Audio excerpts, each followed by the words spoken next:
নমস্কার বন্ধুরা, মার রান্নাঘর। আজকে কি রান্না হবে দেখুন। এখানে পেঁয়াজ নিয়ে নিয়েছি, হলুদ নিয়েছি, লবণ নিয়েছি।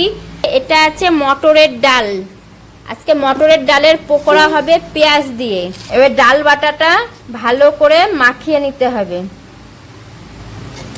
দেখতেই পাচ্ছেন বন্ধুরা, মটরের ডালটা পেঁয়াজের সঙ্গে ভালো করে মাখিয়ে নিতে হচ্ছে। ভালো করে এটা মাখাতে হবে, না মাখালে পারে ফুলবে না, ফাটানো যাবে তত বেশি ভালো হবে। কড়াইতে তেল দিয়ে নেওয়া হয়ে গেছে, তেলটা তেতে গেছে। মটরের ডালের বড়াগুলো দিয়ে দিচ্ছে।